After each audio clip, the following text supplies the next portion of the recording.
This yogurt is antidote flavor! Hey Andy, do you remember that early access game we reviewed last April? No, James, I do not. Well, here's a quick refresher. Now do you remember? No. No one could possibly discern what a game is from that supercut you just threw at me. Fine, I'll slow it down for you. Spiritfall is a roguelite/like/alike/like that takes inspiration from this single developer indie game called Super Smash Bros. You used that joke in our review of the early access of this game. Oh, so that you remember! Anyway, you take on the role of the Omen Forged, character charged with saving the realm from the Blight by using the blessings of these god characters, the various collectibles you can grab after fighting through each slappy meal, and the many weapons you can upgrade. You'll beat the skaggle fuck out of everything until you come face to face with this bear, who will tell you, nope, not yet, then kill you where you stand. Fascinating. Why are you reminding me of this? Because the game is coming out of early access. The 1.0 update is coming. Oh. And you're craving and/or addicted to Smash-like games, and this is your new obsession. I see. I may have donated every free waking moment to this game over the last week or two in an attempt to get everything before the 1.0 update happens, so I have a base for comparison. So what do you say? How about we take another look at Spiritfall, Andy? Are you too tired from playing this game to offer an argument against my ironclad no? Can you pick one of your mouths to speak to me through? Go take a nap while I open this up. As we said, Spiritfall is a Smash Bros. Inspired roguelite/like with over a dozen currencies to collect and spend. But what has changed since last we played the game, made it to the end of our very first run, and decided we had seen enough? Let's find out. Upon learning the 1.0 update was forthcoming, I took it upon myself to play every inch of this game and scrape every currency from every carcass of every enemy I could defeat. And this was hard. Fucking hard. You see, Spiritfall is a very difficult game. While inspired by Smash Bros., there is no shielding, your dodge has to recharge over time, which means you're likely to take a lot more damage than you realize. Because of this, I failed many more runs than I completed. So far, we've learned roguelike game is hard. Good first note. There's more, like the things that handed me my freshly whooped ass. First, mini-bosses are a thing now. Their icon looks like this. They're really big, really powerful shielded enemies that have their own dedicated room where you fight them. They will wreck you if you're not careful. Elite enemies. These are stronger versions of regular enemies that appear sometimes. They have more HP, a more demonic look, and boast stronger attacks than their regular-sized counterparts. Fairly certain there are new enemy types, but I can't really prove that. Everything becomes a blur in the heat of battle, specifically if it's reminding you where on your face your spleen should be. Did any of these enemies offer any extra rewards after you learned to graciously defeat them? Yes, actually. If you thought the one thing Spiritfall needed was more currencies, then I have excellent news for you. There are two more. The first one is called Holy Dice. These handy cubes allow you to re-roll the 3 available blessings you can get from the different spirits. They'll stay the same element of those offered, but it's nice if you're trying to complete the Spirit Codex. The second of these currencies is called a Stray Soul. These can be spent in this new room, wherein spending them will grant you a range of boosts for making your blessings stronger, giving you currencies to spend, or other offerings. We'll get into how to obtain those later. New room? Like an added downstairs bathroom? Nope, there's new rooms you can find during your runs. There's the mini-boss room, which we covered a minute ago. This room where you can spend HP or stray souls. This room with a huge rock that heals you, and this relic tampering room. Here you meet a new NPC that can power up your relics and offer new ones for a price, of course. Spending your esoteric scrolls with this bepiped gentle person will allow the relic room and big rock room to appear in the different regions you encounter. Good to see the other things you've collected have new things to be spent on as well. To a point, that's true. We'll get to that in a bit. I recall you calling this game hard. Is it harder than the last time you played it in the early access, or is this even more difficult? Much more difficult. Despite the various new blessings, relics, and weapons, the game became much harder to complete. Until I strolled to the accessibility options in the settings menu. From here you can alter 2 very important and game-changing things that will change how I look at this game forever. These options alter enemy damage and enemy HP. You can turn these options down to 30% or up to 200% of their full HP and attack. Yet another game James plays on Poo Poo Baby Diaper Easy Mode. Actually, this isn't even easy mode. As you dive deeper into the game, enemies naturally have more HP and attack, and elites appear more often. I feel this is the way the game is meant to be played. I'm almost mad I didn't discover these options when we were reviewing the early access. This doesn't diminish the challenge, it in fact makes the game much more fun. What about the bear-sized stop sign that burps at you when you reach the end of the 4th region? I admit my initial reactions to this were extreme, but this is due to the difficulty of the climb that brought me there. Enemies, bosses, traps, of which there are very few, and most of them catch the enemies way more than they ever do you, and lack of healing options really add to the difficulty when playing without accessibility options altered. So, you were wrong. I have no idea if these options existed back in April last year, but turning enemy HP and damage down to 30% increased my enjoyment of this game by an inconceivable amount. Suddenly this grind I set myself to collect as many currencies and power myself up to the fullest before the 1.0 update wasn't a grind. I began to have fun. Each run another exercise in choices instead of frustration. Sure, some runs left me with none of the currencies I needed sometimes, but that meant the next run could have many more of them. I fought every enemy I could, defeated every enemy, and made it to the end several dozen times. Which brings me to the second best part of Spiritfall, Challenge Mode. Upon completing your very first run and allowing yourself to perish to the bear's powerful burp, you unlock this mode. Before each run, this screen comes up where you can activate these modifiers on the left. Each will add a certain percentage to enemy HP, attack, and your essence multiplier. It also gifts you with a stray soul, which can be spent at these altars mentioned earlier. They include anything from more elite enemies, stronger bosses with more attacks, cursed relic finds, hiding the full map from view, and more. Every check is another stray soul. If you're looking to spend those currencies you have no use for, namely the esoteric scrolls, perennial embers, and combat runes, you can begin each run with up to 3 extra relics, 1 per each of these currencies. It is pretty cool that you can start each run with any of the relics in the game. This screen also helps you keep track of your fastest time and highest difficulty clears of the game. Our final discovery and alteration this game allows you to find and unlock are masks. You can spend your perennial embers on skills from each of the spirits. If you unlock enough from each spirit, they'll thank you and bless you with a mask. The masks not only offer new outfits, they also boast new skills that affect your runs, and can be powered up further with perennial embers as well. I stuck with the electric spirits mask, while James gravitated toward the green one, probably for the healing properties. Very much so. Now, after unlocking 9 of 10 of the weapons in the game, unlocking almost every mask, and running out of time before the 1.0 update, I was ready to see the further changes that took hold. What more could happen to make me recommend this game even more? Oh, it's downloading. When does the title for it show? Okay, mid-sentence. Very helpful. The 1.0 update has arrived. It is here, in my house, beating the crap out of Andy! Stop letting furious strangers into our house! No! Anyway, the 1.0 update. With this update, we finally have so many things we've been waiting for, everyone. First and foremost, we have the final region. After reaching the edge of the frigid, icy area, the bear no longer burps and kills you. In fact, this thing, the Pursuer Guardian, will appear in some regions and attempt to chase you down, starting from the other end of it. Essentially, this is another optional mini-boss. It's a rather difficult one, even if it only has 30% of its HP and attack. Finally, we can go toe-to-toe with the one creature with stronger burps than me. It's true, his burps cause earthquakes. We've had to move several times, and he's banned from 8 states, 45 countries, and at least 7 cults. Yeah, I liked Arizona too. Anyway, you can also access what I consider to be the best part of this update, the final region, the Brink. This, like the rifts that open up often across the game, is another set of areas that switch up the mechanics of the game. First, there are 3 stages of enemies to fight through. Each feels like a Smash Bros. Stage and acts very similarly. There are blast zones bordering each stage, and you can throw every enemy you encounter into them. If you fall off, you appear back on stage after taking some damage. These enemies are much more difficult and will probably knock you into the abyss a few times. Unfortunately, there is no reprieve between each stage either. But it is just you, several enemies, and fiery blast zones locked in the intoxicating allure of a Smash-like battle. Smell that? That's James generously accepting the size 23 boot being shoved up his liver hole. Or is it me shoving my size 11s up something else's liver hole?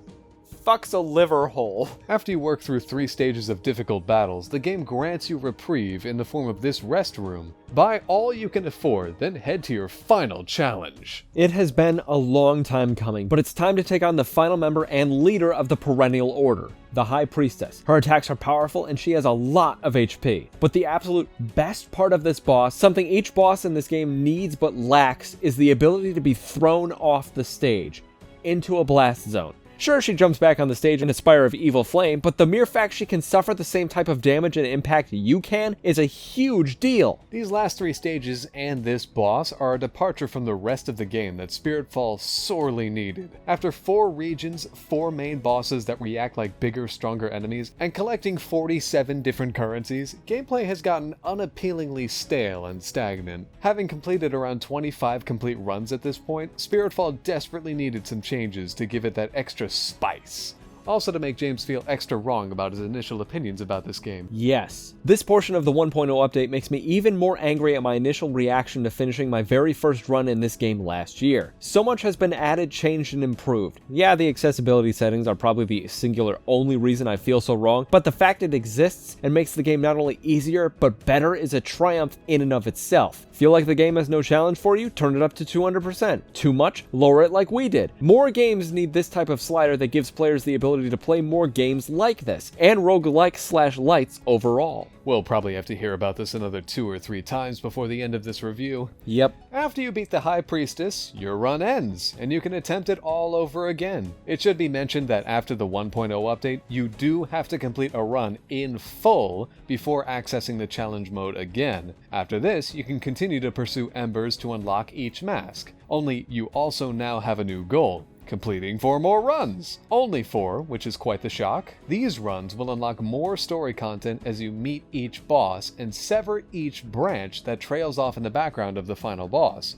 Being given an actual set objective instead of feigning understanding of any objective is kind of nice. 30 runs in and we only just now have an idea of what to do. That's probably because of the 1.0 update finally releasing, but still. 4 runs of...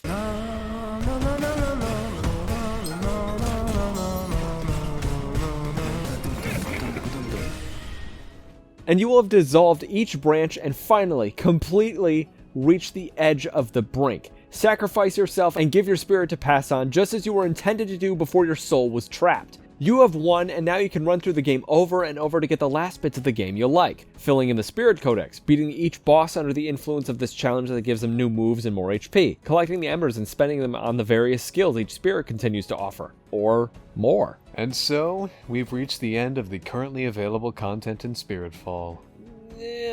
Not exactly. Oh, awesome. Thanks for leading me and the audience in that lie. Very cool of you.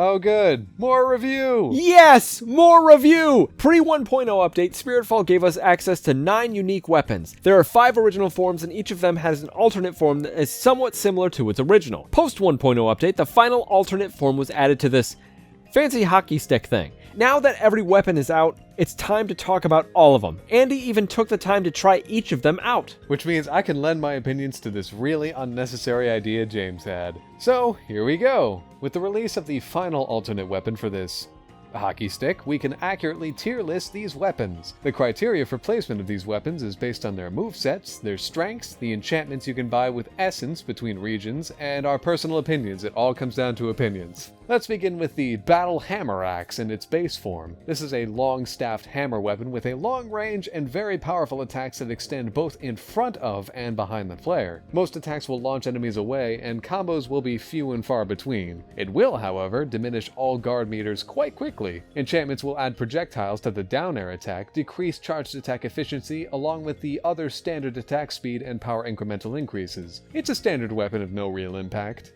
There are better and worse weapons. We'll place this weapon directly in the middle of the tier list, at the C tier. Next up we have the base form of the Sisterhood Gauntlets. This weapon is something Andy called the only viable weapon. I'm right here, you don't have to quote me. This could be because of the many attacks that strike in all directions, and maybe because of the charge attacks that have incredible range. Perhaps it is because of the grab attacks that can be used multiple times that stun unshielded enemies. The enchantments are rather underwhelming, but that just emphasizes how little this weapon needs them. Grab, strike, meteor smash, and crush your enemies with, again, the one single weapon Andy called the only viable weapon. There it is again. We place the base form of the Sisterhood Gauntlets in the S tier.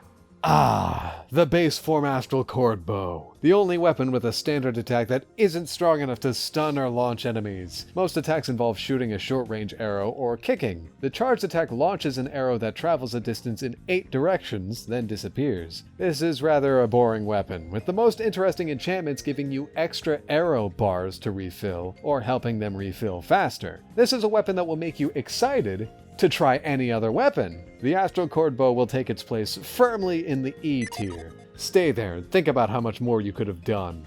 Finally, the Link Blades. These handy swords have several combo attacks that launch enemies into the air for quick and effective punishment. The up attack can even lock enemies into corners if you feel like melting multiple enemies quickly. Charged attacks latch onto enemies and pull you toward them. If you press the attack after pulling yourself toward them, you launch off of them again. It's a rather ineffective set of moves to use on bosses because you pull yourself into their attacks, but it's still cool. Into the A tier it goes. The Equinox. The base form, reminiscent of a hockey stick with a launchable head. Charging an attack will throw the head in the desired direction. Charging again will lure the head back toward the player. Releasing the attack button as the head approaches allows you to slap it in another direction. If it reaches you without releasing the button, you'll do a spinning attack. The weapon can exist without the head and is slightly better due to the speed at which you can now attack, but this weapon is rather annoying and overcomplicated. How about we throw it into the C tier? Finally, we move to the alternate form of each weapon. The Battle Hammer Axe now takes the form of a hatchet and a hammer, neither of which you throw, like Thor, which would have fit this moveset so well. Sure, the up attack is a toss, but imagine tossing and catching either of these as a charged attack. Instead, the charged attacks are just strong and boring. At least the down air is a clap of both weapons that can be used multiple times in air as long as it continues to slap enemies. Otherwise, you just fall to the ground, dejected, face planting right into the B tier. And we return to the Sisterhood Gauntlets. This altered form is a real coin flip from the S-tier Spectacle with 4 floating fists. We give that up for 2 giant grabby hands. The attacks are less encompassing and incorporate more grabs, which don't have much effect on enemies with guard meters and bosses. The only viable weapon has now become just another weapon we're going to place in the D tier. In what may be the most unique of the alternate form weapons, we come to the definitely not a bow anymore weapon. Not sure why these didn't have different names for their alternate forms, because this is very clearly no longer a bow. It shoots lasers, drops grenades, and can actually stun enemies with its standard attack. It still has a reload bar above the player at all times, but it's still a very uninteresting weapon. The enchantments seem to realize that too, and the best ones make the charge attack reflect off walls, which it should do already, or increase the laser's girth. This seems to have taken inspiration from Me Gunner and should have taken more. Enjoy the D tier, little buddy.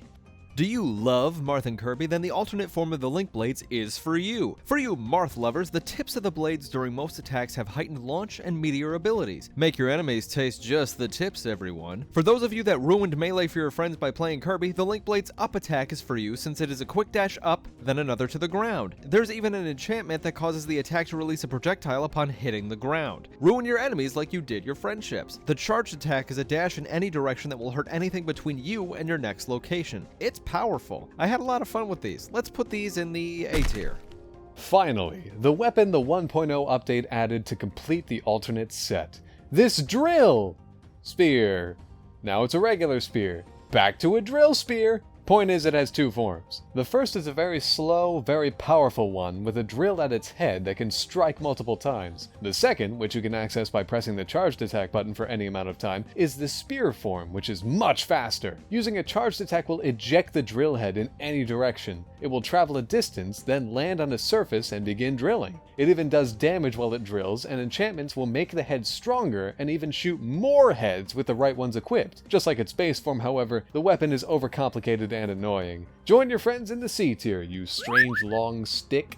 And there you have it. A review of every bit of Spiritfall I could fight through. Not tolerate, but complete. Eventually, I just reached the point at which I was satisfied with what I had completed. The Spirit Codex is left incomplete, and I have yet to try some challenges, but I have bought everything I could with the Esoteric Scrolls, combat runes, and every skill for every spirit. We are done. This was time well spent, and we hope you check out Spiritfall now out of early access because it is a good game. Just be sure to remember the accessibility settings in the options menu. Told you we would hear about it again. Alright, follow us for more. See you all soon. What game will James be wrong about next time?